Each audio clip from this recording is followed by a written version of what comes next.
Hello everyone, today I take another question number 6 from exercise 9.1. The question is, a 1.5 meter tall boy is standing at some distance from a 30 meter tall building. The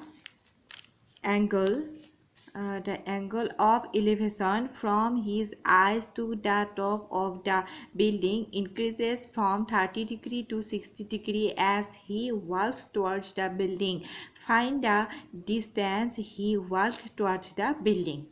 So মই অলপমান অসমীয়াটো কৈ দিছোঁ বুজিবৰ কাৰণে easy হ'বৰ কাৰণে প্ৰায় মই ইংলিছতে কৈ থাকোঁ কিন্তু আজি মই অসমীয়াতে অলপমান কৈ দিছোঁ দেই মানে চোৱা এটা বিল্ডিং আছে বিল্ডিংটো ফ্ৰণ্টত এজন ল'ৰা আছে আৰু বিল্ডিং আৰু ল'ৰাজনৰতো হাইটটো অভিয়াছলি ডিফাৰেণ্ট হ'ব হয়নে নহয় এতিয়া কি কৈছে যে ল'ৰাজনে বিল্ডিংটোৰ ছাইডে অলপ দূৰ খোজকাঢ়ি আহিছে আৰু প্ৰথমতে তেওঁ যিটো পইণ্টত ল'ৰাজন থিয় হৈ আছিলে সেই পইণ্টটোৰ পৰা তেওঁ বিল্ডিংটোৰ যেতিয়া ওপৰলৈ চাইছিলে তেতিয়া তেওঁ মানে আই লগত তেওঁ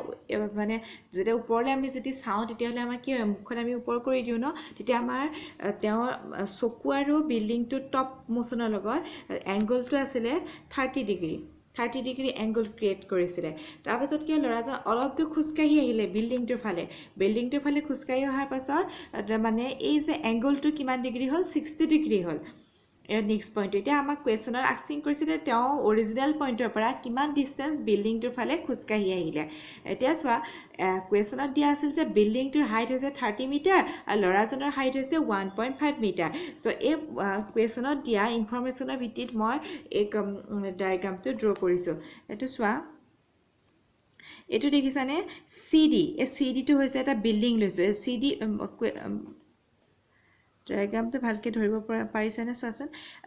এইটো যিটো CD এটা বিল্ডিং অ'কে এই বিল্ডিংটোৰ হাইটটো মই লৈছোঁ 30 মিটাৰ তাৰ ফ্ৰণ্টত এটা ল'ৰা আছে ছাপ'জ এই AB হৈছে ল'ৰাজনৰ হাইটটো এই ল'ৰাজনৰ হাইটটো আছিল 1.5 মিটাৰ দুইজন ক'ত আছে এই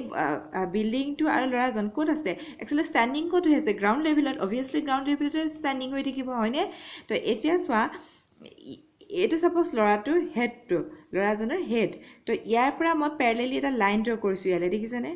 এইখিনি পৰ্চনলৈ এটা পেৰেলেলি লাইন ড্ৰ কৰিছোঁ অ'কে তাৰপিছত এই লাইনডালে এই CD বিল্ডিঙত যিটো পইণ্টে টাচ কৰিছে সেইটো মই নাম দিছোঁ G এইটো তোমালোকে নিজৰ হিচাপত নেমিং কৰিব পাৰা যদি এই CD জেগাত তোমালোকে AB ইউজ কৰিব পাৰা এইটো নিজৰ কথা দেই এতিয়া এই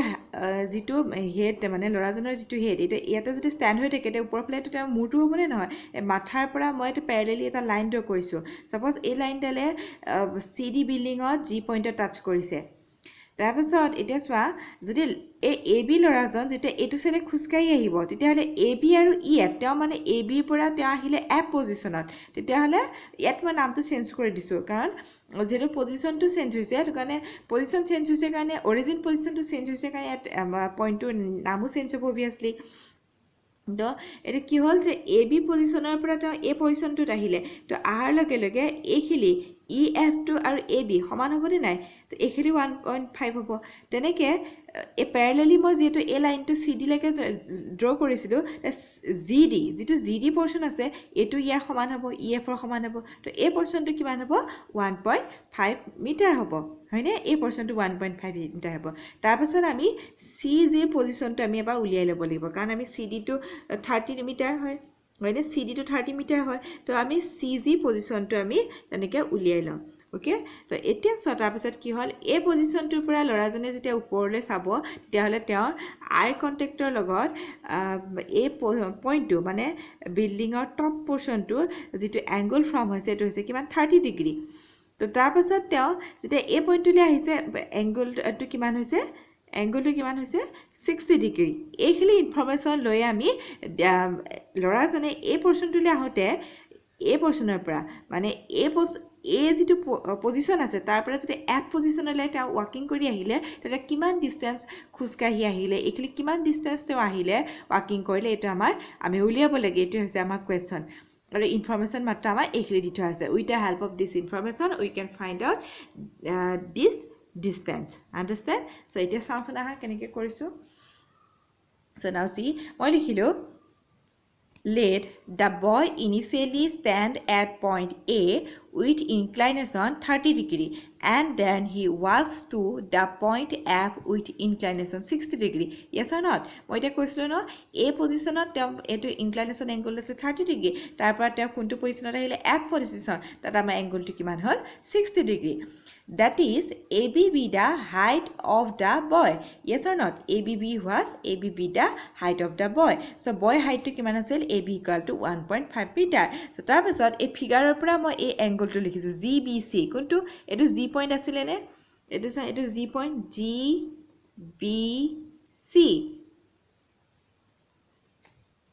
GBC is equal to 30 degree. Teneke GEC equal to 60 degree. Hoine 60 degree. G is equal to 60 degree. So etu ami kiman likhilo 60 degree likhilo. Holi alike according to question the boy walks to the point F. Yes, so questioner mote ama point etu point pa etu point le ahisile khuskahi.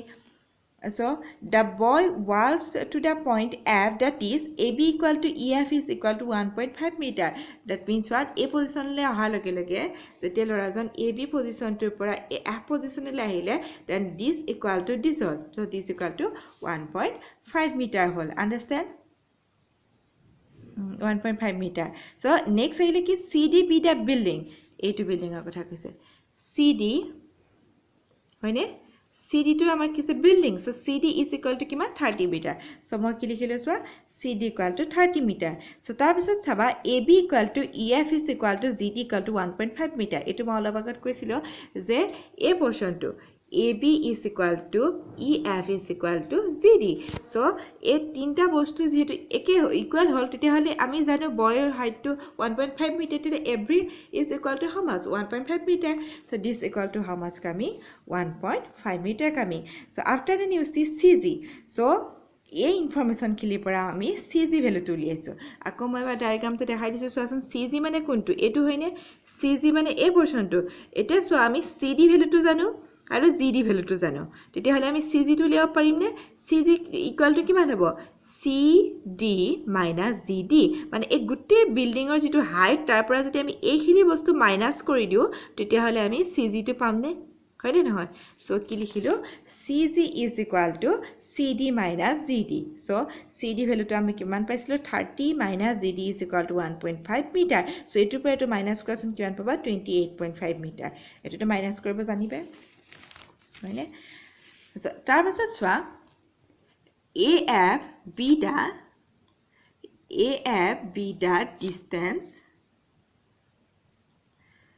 the distance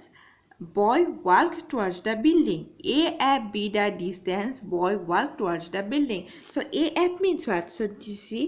this AF be the distance which the boys walk towards the building. Yes or not? So ka lorajon kuntu A point er pura F point le ahisle. So amar distance to kuntu AF is the distance. Ami jitu distance find out koribo lage distance to ki hoise AF. So eta ek figure to choason AF aru B saman hoine figure to pura dekha paisa na duita portion saman hoine noy saman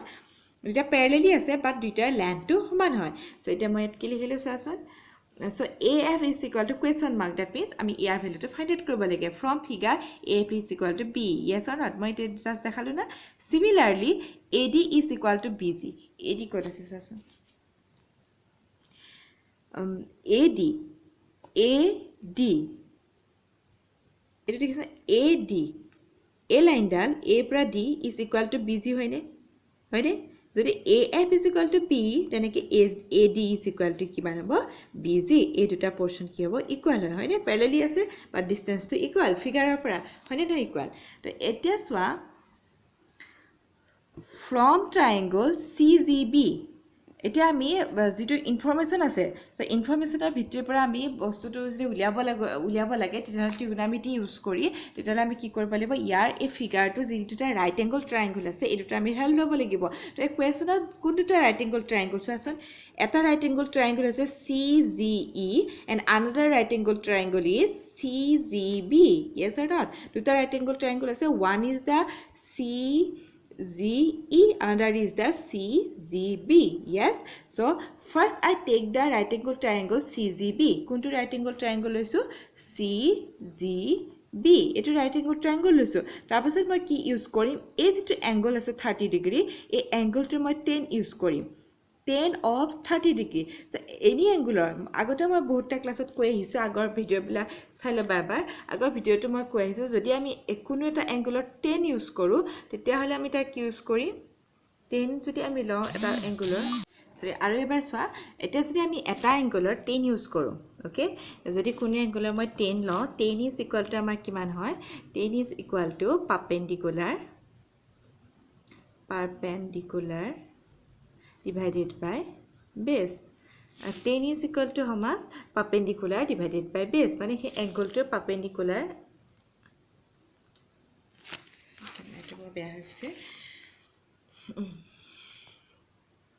সেই angle to perpendicular divided by base is equal to what? 10. So এটা যে মই কলো কি এই angle to মই 10 লম 10 30 degree মানে 10 of the GBC is equal to এটো angle কাৰণে মই কোনটো triangle লৈছো CGB triangular যেটো আছে CGB triangular GBC angle to মই লম so এই angle to যদি মই 10 লম d is equal to কিমান হয় perpendicular by base so এই angle to কাৰণে CG to কি হ'ব perpendicular আৰু GB to হ'ব base so ইয়াতে চোৱাচোন তোমালোকে মই কি লিখিলো 10 of angle GBC is equal to CG is perpendicular BG is base yes or not এটো চোৱা CG to perpendicular হ'ব so এটো কাৰণে মই ইয়াতে তো CG লিখিছো নে CG আৰু ইয়াতে আমাৰ কি হ'ব যেটো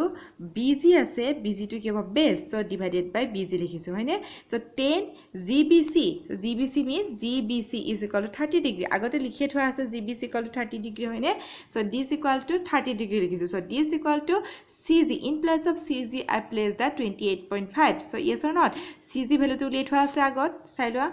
চাই লবা the 28.5 divided by BG whole it is what 10 30 degree is equal to what 1 by root 3 so this is equal to 28.5 divided by BG so it cross multiply kora 1 into BG root 3 into 28.5 so eto amar ki manabo ketiaba jodi tumalok question root 3 value dia thake then you can plot the root 3 value okay but if not given then you can if you cannot plot then also this one is correct okay 28.5 root 3 meter so BG value to ami pai golu tar pasot etia swa from triangle CGE kod ase triangle CGE yato moi same kelom je etu angle 10 lom 1060 degree is equal to kiman hobo perpendicular by base so a angle to karone CG2 hobo perpendicular aru GE2 hobo base so 10 of GEC kuntu GEC GEC is equal to perpendicular CG divided by base hobo kiman GE so eta swa 1060 degree is equal to CG value to kiman hobo 28.5 divided by GE so 1060 degree value to kiman hobo root 3 so this is equal to 28.5 divided by GE so the cross multiply kar root 3 GE is equal to 28.5 so eto efale multiply ase efale ki hobo divide hobo 28.5 divided by root 3 so etia swa jetia denominator to eto ki boli koy numerator this one is denominator jetia denominator to irrational number hoi thakibo root 3 is a irrational number class 9 ot ei bishoy tumalike paisila the root 3 is a irrational number so ami ki koribo lagibo denominator to rationalize koribo lagibo mane rational number ot convert koribo lagibo tele eto irrational number so irrational number to ami rational number convert koribole hole ami ki korim eto root 3 ase na root 3 thokar karone moi ki kolu numerator denominator both ami root 3 re multiply kori dilo eto jiman ase হিমানেৰে multiply কৰিব লাগিব নিউমাৰেটৰ ডিনোমিনেটৰ both কাৰণ আমি সদায় ডিনোমিনেটৰটো ৰেশনালাইজ কৰি ল'ব লাগিব so √3 * √3 √3 * √3 কিমান হৈ গল 3 হৈ গল 3 is a rational number yes or not so আৰু ওপৰত যেতিয়া তুমি মাল্টিপ্লাই কৰি দিবা এটো √3 থাকি যাব এটো metre therefore GE is equal to ইমান মিটাৰ ইয়ালৈকে বুজি পালা GE টো বাট এতিয়ালৈকে আমি কি ভ্যালু পালো G ভ্যালু পালো চোৱাচোন GE value পালো আৰু BG value পালো হয়নে আমাক কিহৰ value লাগে B value লাগে BG value পালো G value পালো তেতিয়া হলে আমি এই BG পৰা যদি আমি G খিনি মাইনাস কৰি দিও তেতিয়া আমি B টো পাই যাম নে পাম নে নাই সো আমি হেতু মেথড ইউজ কৰিম যদি আমি B value টো পাই যাম B is equal always AF yes or not so then B is equal to AF then we can get the AF value so swa every step to swa AF is equal to BE মই কোনটো লিখিছো ফাৰ্স্টতে AF এটো সা AF is equal to BE. এতিয়া B equal to কিমান হ'ব? BG minus G. হয়নে? BG minus G হ'বনে? BG minus G. এটা লিখিলো নে? BG minus G. এতিয়া BG ভ্যালুটো এটো পাইছিলো মাইনাস আৰু G ভ্যালুটো এটো পাইছিলো হয়নে? তাৰপিছত মই এটো LCM লৈছো। ইয়াৰ LCM কিমান হ'ব? √3 সৰি দে 3 আহিব। এটো 3 আছে না? ইয়াৰ ডিনোমিনেটৰ 1 ইয়াতে ডিনোমিনেটৰ 3 so LCM is 3 so 3 to ইয়াৰ লগত মাল্টিপ্লাই হ'ব after that এটো তো সেমই থাকিব কাৰণ এটো 3 to 3 3 ডিভাইড কৰিলে আমি কিমান পাম 1 পাম 1 to ইয়াৰ লগত মাল্টিপ্লাই কৰিলে সেম হয় yes so এটা 3 to ইয়াৰ লগত মাল্টিপ্লাই কৰাচোন 3 to ইয়াৰ লগত মাল্টিপ্লাই কৰিলে আমি √3 লগত কিন্তু কৰিব নোৱাৰো 3 to multiply হ'ব only 28.5 ৰ লগত so multiply হলে কিমান পাম 85.5 √3 minus আৰু এটোটো সেম থাকিল ডিভাইডেড বাই 3 এটা কি কৰিম এই দুইটাতে √3 আছে ন তা মই √3 টো কমন লৈ ললো দেখিছা না √3 টো কমন লৈ লগে 85.5 minus 28.5 হল তো তাৰ পাছত কি কৰিম এটোৰ পৰা এটো মাইনাস কৰাচোন এটোৰ পৰা এটো মাইনাস কৰিলে 57 হ'ব 57 √3 ডিভাইডেড বাই 3 এটা 3 ৰে 57 ক ডিভাইড কৰিব পাৰি নে 3 ৰে 57 ক ডিভাইড কৰিলে আমি 19 পালো √3 to √3 থাকি গল so 19 √3 metre so therefore required distance so এটো কাৰ ডিসটেন্স আমি পালো এটো ডিসটেন্স কাৰ AF ৰ ডিসটেন্স আৰু আমি কি উলিয়াব লাগে AF ৰ ডিসটেন্স তো উলিয়াব লাগে তেতিয়া হলে আমাৰ কি হ'ব therefore required distance is equal to 19 √3 metre এটো হ'ব আমাৰ आंसर বুজি পালানে এটো ডিসটেন্স আমি উলিয়াব লাগে না AF ৰ ডিসটেন্স সো এটো AF ৰ ডিসটেন্স হয় নে Therefore, requires distance is equal to this one. It will answer. I hope you understand.